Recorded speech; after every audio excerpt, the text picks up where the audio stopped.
Ryan Clark on ESPN's Get Up. Clark, a former defensive back for the Steelers, talking about how good Deshaun Watson was before that long layoff.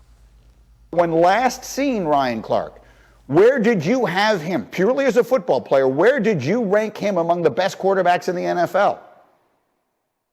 To me, it was Patrick Mahomes, Deshaun Watson. Deshaun Watson in 2020 was coming off of a season where the Houston Texans were 4-12. That year, Deshaun Watson passed for over 4,800 yards, 33 touchdowns, 7 interceptions. So much so, he was so good, J.J. Watt, the future first ballot Hall of Famer, apologized to him.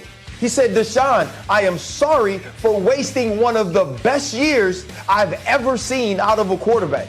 That's just how good Deshaun Watson was. And so now, if he can get back close to that with guys like Donovan Peoples-Jones, Amari Cooper, you have David Njoku at the tight end position, and someone like Nick Chubb at running back.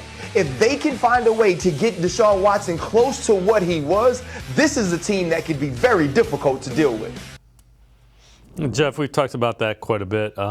If he gets to that level, it kind of pushes things towards conference championship, Super Bowl. If he's competent to very good, they're a playoff team. Oh, but look, there's no way around it. And, look, if you have your concerns about it because it was a long layoff.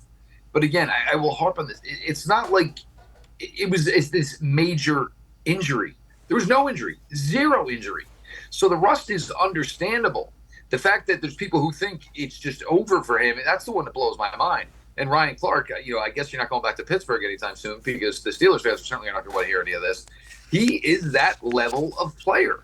And look, Lamar Jackson is going to be different for him this year as they're trying to make the transition where they have him play more traditional quarterback. Deshaun Watson, it's all there for him. And for Deshaun Watson, there are no excuses. He's going to be in a really, really difficult situation if he doesn't go in and fall out.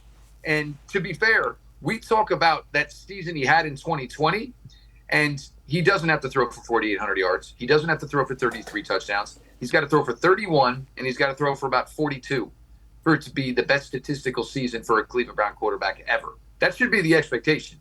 He breaks those records for the Cleveland Browns, this team is most likely hosting their first playoff game.